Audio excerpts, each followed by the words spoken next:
Saya akan akan sorting berdasarkan tahun ya. Kalau kita lihat ya, tahun 2018 yang skripsi tahun 2018 itu hanya ditemukan cuma satu ya, Jokowi sendiri, nggak ada yang lainnya. Skripsi Joko Widodo diterbitkan tahun 2018? Bagaimana mungkin, sedangkan Jokowi mengaku lulus tahun 1985? Jika selama ini kita hanya mendengar riset dan uji forensik digital dari Dr. Rismond Sianipar, penelitian berdasarkan pandangan ahli telematika Dr. Roy Suryo atau uji keaslian struktur anatomi tubuh dari Dr. Tifa, kali ini kami menemukan sebuah channel yang mengupas sebuah temuan yang juga dilandasi penelitian berbasis digital forensik. Yang menarik dari temuan ini adalah bahwa skripsi digital Jokowi di laman website UGM ternyata diterbitkan tahun 2018. Namun bukan hanya itu kejutannya. Channel ini juga menemukan bahwa skripsi atas nama Joko Widodo telah diedit sebanyak 2 kali, yaitu tahun 2019 dan terbaru, tahun 2025 ini. Bagaimana mungkin sebuah hasil karya yang menjadi prasyarat kelulusan seorang calon sarjana bisa mengalami pengeditan dan bahkan diterbitkan 33 tahun setelah lulus? Jika hasil temuan ini benar, maka ini akan menjadi sebuah skandal besar yang bukan hanya melibatkan seorang mantan presiden, tetapi juga belasan menteri dan bahkan perguruan tinggi ternama di negeri ini. Simak selengkapnya di video ini, jangan di-skip agar tidak salah memahami. Ya, sebelum masuk ke inti dari pembahasan kali ini, yang tentunya sangat menarik, saya mau disclaimer dulu ya, supaya ini nggak gagal paham atau salah paham ya. Disclaimer pertama adalah, video ini tidak bertujuan untuk menjatuhkan seseorang ya, tetapi hanya menelusuri data berdasarkan fakta digital ya. Jadi kita ungkap berdasarkan fakta, bukan narasi, bukan argumentasi, atau apalagi penyandaran ya. Nah, terus kemudian ini juga saya tidak terafiliasi pada partai politik atau orang lainnya. Ini hanya mengungkap fakta digital berdasarkan kemampuan saya. Dan yang kedua, video ini dibuat atas kecintaan saya terhadap tanah air Indonesia, dan juga bertujuan untuk membantu pihak tertentu yang punya kaitan ya. Sebelum masuk situ, kita akan mulai dari ETD dulu ya, ETD-nya repository UGM. Jadi ETD ini adalah Electronic Thesis and Dissertation ya. Anda browsing aja di googling ETD itu nanti akan keluar. Kemudian dari ETD ini kita akan fokus masuk ke dalam tesisnya Jokowi ya, skripsinya Jokowi ya. Untuk bisa masuk ke sana, kita harus mulai dari ini dulu ya. Kita klik kanan, kita inspect. Kemudian kita masuk ke network ya. Masuk ke network. Kemudian kita udah tahu dia punya skripsinya ini, kita copy aja kata kuncinya ya, untuk cari metadatanya ya. Kita paste aja, kita enter. Ya, ini ketemu cuma satu ya. Oke, dari sini kita masuk ke do pencarian ya. Oke, kemudian kita masuk ke dalam lagi. Kita perbesar dulu, kita masuk ke data, kemudian ke 0, kemudian yang ke 1 ya.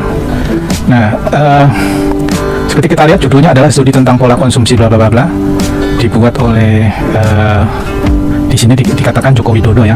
Tapi yang unik bahwa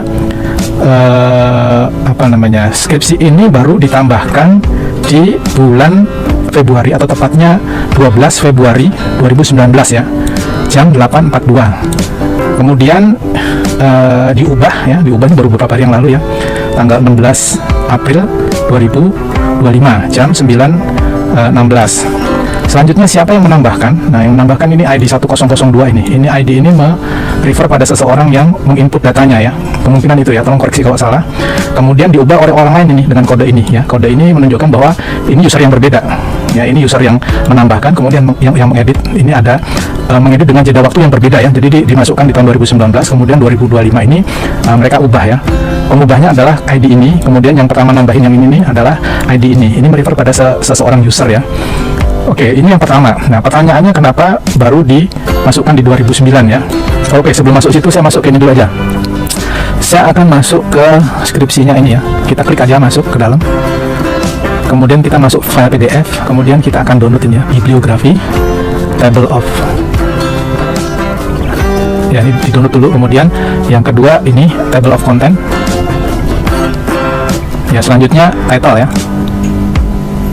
Oke, saya akan tunjukkan data forensiknya ya, yang ada di PDF ini.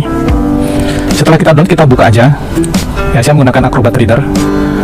Untuk tahu digital forensiknya, ini kita bisa lihat di pertama masuk ke menu. Kemudian ya, ini untuk beda Acrobat Reader, beda menunya ya. Tapi Anda cari yang properti aja ini. Kita klik properti. Nah, di sini akan kelihatan ini ternyata dibuatnya tahun 2018 bulan Februari tanggal 19 ya. 19 ya. Kalau tadi diuploadnya tahun 2019 ya. Jam 1.12 detik ke 15 PM, jam 1 siang ya, jam 1:12 siang ya, siang bukan tengah malam ini. Kemudian dimodified juga di hari yang sama, tapi ini 4 menit kemudian ya. Kemudian dibuat dengan menggunakan Foxit Phantom PDF printer version 7.3.4.0308 ya. Ya, ini security nggak ada, tapi di fontnya menarik. Ini font yang diperdebatkan juga, yaitu adalah Times New Roman. Jadi skripsi ini dibuat menggunakan fontnya adalah Times New Roman. Fontnya adalah Times New Roman. Di samping juga ada Helvetica ya. Jadi ini diperdebatkan juga bahwa Times New Roman itu muncul di tahun setelah tahun 1985 ya. Ini juga rada janggal nih. Ya, ini disclaimer-nya adalah ini saya tidak menyudutkan seseorang, tapi saya hanya menunjukkan bahwa digital forensiknya kita bisa lihat dengan cara sederhana, tidak perlu harus pakai misalnya Kali Linux kah, atau software yang sulit-sulit. Ini cukup dengan PDF aja kita bisa lihat di dalamnya ya. Oke. Selanjutnya, kenapa di tahun 2018 ya dibuatnya? Konon ceritanya bahwa perseteruan ini terjadi setelah ada buku yang dibuat oleh seseorang dengan judul Jokowi Undercover. Nah, kita akan lihat bukunya ya. Buku ini pun kita bisa lihat digital forensiknya ya. Kita masuk ke menu, kemudian ke properti ya, dokumen properti. Nah, di sini ketahuan ini yang buat adalah Baratev dengan menggunakan datanya adalah PowerPoint presentation ya. Kemudian dibuatnya tahun 2016 jam 3:22 detik ke 06 PM ya. Ini hampir jam setengah 4 sore ya. Nah, kemudian juga ini di update-nya. Ya, halo teman-teman, selamat datang kembali bersama saya di channel ini. Nah, teman-teman, sebelum kita bedah isu panas hari ini, jangan lupa untuk klik tombol subscribe dan berikan komentar kalian di bawah teman-teman, sehingga channel ini terus berkembang dan juga agar tidak ketinggalan video menarik yang saya sampaikan setiap harinya. Nah, teman-teman, hari ini kita akan membedah sebuah temuan yang cukup mengejutkan, ya, di mana dunia digital di tanah air kita. Nah, selama ini kita mungkin hanya mendengar perdebatan soal ijazah dari sudut pandang saksi atau foto lama. Nah, topik kali ini teman-teman ada temuan baru berbasis digital forensik, ya, langsung dari laman resmi repositori Universitas Gadjah Mada. Ya, apakah ini fakta atau sekedar keliruan sistem? Ya, mari kita bongkar datanya teman-teman. Nah, di sini ada inti pembahasan, yaitu berdasarkan penelusuran pada elektronik, thesis dan dissertation milik UGM, ada beberapa keganjilan yang ditemukan pada metadata skripsi nama Joko Widodo. Nah, pada tahun penerbitan, ya, di mana meskipun beliau mengaku lulus tahun 1985, ya, data digital menunjukkan skripsi tersebut baru diinput atau diterbitkan secara digital pada 12 Februari 2019. Ya, di mana yang kedua itu waktu pembuatan file.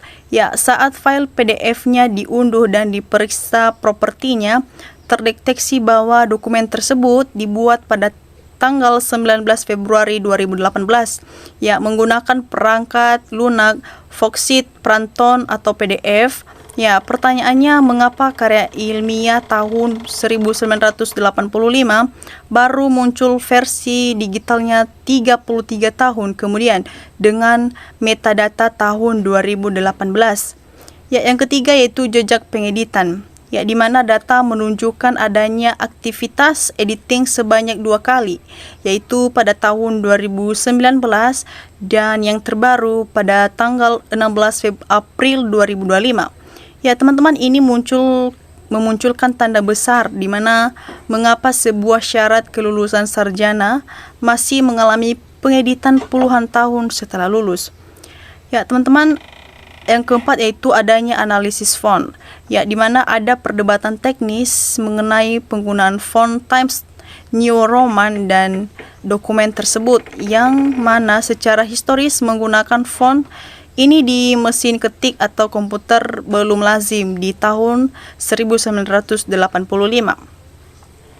Ya, teman-teman, dari sudut pandang politik atau hukum, kita melihat adanya temuan ini bukan sekedar soal dokumen lama. Ya, dimana jika data digital ini benar adanya, maka ini bisa menjadi skandal besar yang melibatkan bukan hanya satu orang, tapi juga industri pendidikan ternama. Ya teman-teman, kita sebagai masyarakat harus mendukung para ahli seperti Dr. Rismond Sianipar atau Roy Suryo yang berani berbicara berdasarkan data digital. Ya, kita butuh penegak hukum yang jujur dan berani membuka kebenaran secara transparan agar hukum tidak hanya tajam ke bawah tapi tumpul ke atas. Ya teman-teman, video ini dibuat berdasarkan kecintaan kita pada tanah air dan keinginan untuk melihat kebenaran terungkap berdasarkan fakta digital. Ya, ini bukan sekedar narasi politik. Nah teman-teman, bagaimana menurut kalian, apakah metadata digital ini adalah bukti kuat atau hanya kesalahan teknis dari pihak kampus? Ya teman-teman, tulis pendapat kalian di kolom komentar di bawah dan jangan lupa untuk like dan share agar semakin banyak orang yang melek data digital. Ya teman-teman, seperti biasa saya akan mereview atau membacakan komentar teman-teman kita yang sudah menyuarakan hatinya dari cuplikan video ini. Ya teman-teman, disampaikan oleh Acun Suryana, kami sangat yakin sekali ijazah Pak Joko Widodo ini palsu. Ya, disampaikan oleh studio, terima kasih telah membantu ungkap kebenaran fakta, ayo kita viralkan. Ya, muncul orang yang cerdas dan jujur yang mencerahkan Indonesia yang sedang gelap. Ya, pokoknya yang melindungi kejahatan harus diperiksa, harus menerima imbalannya, penjarakan. Ya, ayo semua rakyat Indonesia yang cerdas dan jujur, kita bersatu untuk memerangi orang-orang yang menzolimi rakyat Indonesia. Ya, disampaikan oleh Nairum, hacker yang beriman, maka ilmunya akan sangat bermanfaat. Tolong bongkar kebusukan dan kebiadaban Jokodok. Ya, logika akal sehat jika diraja tipu-tipu, memiliki ijazah asli sudah dari awal dipublikasikan. Teman-teman, disampaikan oleh Royoyani, para penjahat negeri ini akan terbongkar dan semoga akan terus terlahir jiwa-jiwa prioritas sejati membela negeri dan negara kesatuan Republik Indonesia. Ya, disampaikan oleh Mustaqim Kim, keren sekali, tinggal sekarang siapa yang berani penjarakan orang itu. Masih adakah keadilan di negeri ini? Ya teman-teman, disampaikan oleh Abdul Rohman, yang sehat, yang pintar, yang beragama, mari kita suarakan atau dukung kebaikan dan kebenaran. Bravo, Roy Suryo, Bang Rismond, Dr. Tifa, dan lain-lain. Ya teman-teman, disampaikan oleh Tato Saleh, kami cinta perdamaian, tapi kami lebih cinta kemerdekaan dalam kejujuran. Mengemukakan pendapat, memerdekakan, bersertifikat, dan bernegara. Berdasarkan moralitas tinggi, ijazah palsu adalah perbuatan tidak bermoral. Ya teman-teman, disampaikan oleh Papa Syofan, bongkar terus siapa saja pengkhianat negara yang telah memesingkin rakyat Indonesia. Ya teman-teman, disampaikan oleh Triatri, terima kasih hacker yang masih peduli dengan bangsa Indonesia dan membantu anak-anak bangsa yang telah meneliti kasus ijazah Jokowi. Tolong bongkar sampai tuntas agar kebenaran segera terwujud. Ya, semangat dan maju terus hacker, buka KR. Ya teman-teman, disampaikan oleh Irkayati, nah gitu, para hacker membantu kebenaran dan kejujuran ijazah Jokowi biar cepat selesai, siapa yang salah masuk penjara. Ya teman-teman, disampaikan oleh Imzarman, ini bisa dipercaya seorang yang ahli di bidang komputer, bisa juga dibilang hacker, data dan fakta atau bukti yang didapat bisa disimpulkan.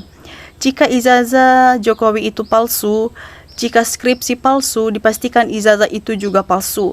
Ya, harusnya Jokowi yang dijadikan tersangka, bukan para aktivis yang ahli di bidang itu. Ya teman-teman, disampaikan oleh Alia Putri, petinggi UGM sudah disogok 100 miliar rupiah, maka membela pembohong, penipu, dan pengkhianat bangsa dan negara Indonesia. Ya, Jokowi adalah guru atau hepengnya Presiden Prabowo dengan segera tidak langsung Presiden ikut terlibat. Jokowi langsung wajib diadili dan dipenjara. Ya teman-teman, disampaikan oleh Endianto, tangkap segera oknum pejabat UGM yang membuat persengkokolan besar, penipuan akademik demi uang dan jabatan. Ya teman-teman, disampaikan oleh Hosatun Nasa, terima kasih pada beliau yang masih menginginkan negara ini dipimpin benar-benar pemimpin yang jujur, tidak pembohong. Dan pemimpin yang licik tidak membohongi rakyat Indonesia harus diadili. Siapapun yang terlibat harus dihukum pancung atau hukum mati. Ya teman-teman, disampaikan oleh Nanang Giantoro, langsung seret Rektor UGM adili dan hukum. Setelah Rektor UGM, baru Jokowi adili, langsung bukti-bukti sudah banyak bohong. Ya, dimana tipu-tipu kepada institusi negara Republik Indonesia, hukum dengan seberat-beratnya, bawa ke Nukambangan. Ya, hati-hati yang sudah mendukung kebohongan ijazah palsu. Yakinlah kelak akan kalian pertanggungjawabkan. Ya teman-teman, demikian saja review komentar teman-teman kita dari cuplikan video ini. Nah teman-teman, sebagai rakyat Indonesia yang menginginkan keadilan bagi negara kita ini, teman-teman, komentar kalian itu adalah sangat berarti bagi negara kita ini. Nah teman-teman, sampai jumpa di lain video. Salam NKRI harga mati.